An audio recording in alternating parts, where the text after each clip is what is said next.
Un saludo y bienvenidos a todos aquellos que siguen este devocional Pan de Vida. De nuevo con vosotros para presentaros el mensaje de la palabra de Dios. El título de hoy es Rendirnos a Cristo. Necesitamos aprender a cooperar con Dios y esto lo hacemos solamente cuando nos rendimos a Él.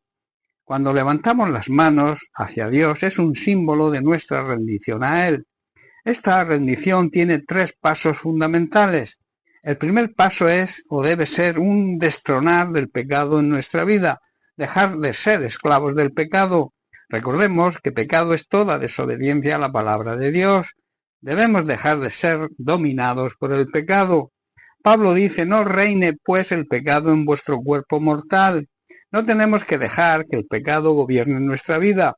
Nosotros tenemos la autoridad y el poder del reino para salir victoriosos sobre el pecado. Pablo en la carta a los Filipenses, capítulo 4, verso 13, Cristo dice que es el que da la fuerza y el poder para enfrentarse a toda clase de situaciones y entre ellas está el pecado.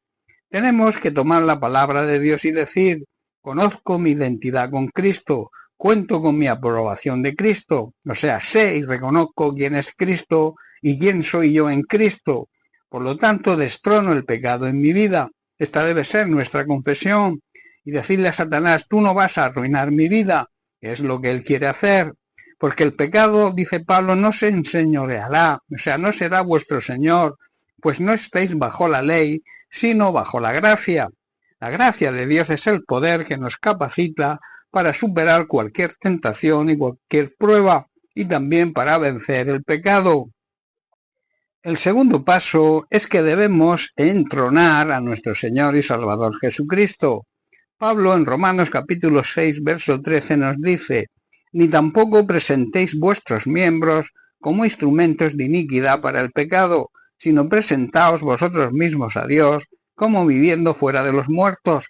Se refiere a los muertos espirituales, a los pecadores, y vuestros miembros a Dios como instrumentos de justicia. En otras palabras, quiere decir que hemos muerto al pecado y ahora volvemos a vivir.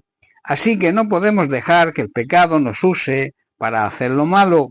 Más bien debemos entregarnos a Dios y hacer lo que a Él le agrada. En otras palabras, ser justos, practicar la justicia. No es suficiente decir, Satanás, retírate en el nombre de Jesús. Lo primero que debemos decir es, Señor Jesús, ahora mismo te pongo en el trono de mi vida, me rindo completamente a ti.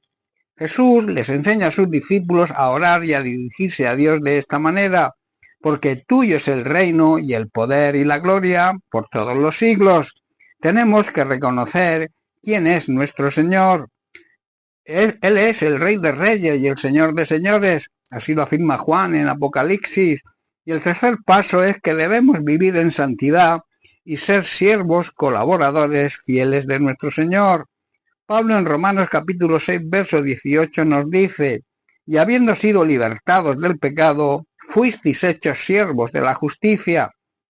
Ahora somos libres de la esclavitud del pecado y nos hemos hecho siervos y esclavos de una vida recta y honrada. Vivir, por tanto, en justicia significa hacer el bien, vivir de una manera correcta, una vida justa, una vida en santidad, cumpliendo en todo la ley de Dios.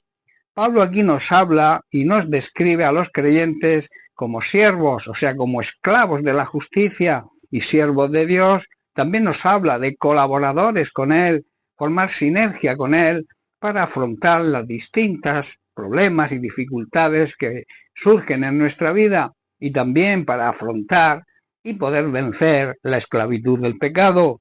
Para vivir una vida victoriosa, debemos ser fieles seguidores y servidores de Cristo, estar al servicio de Dios para hacer el bien. Bien, pues hasta aquí el mensaje de hoy. Que Dios te bendiga. Un abrazo.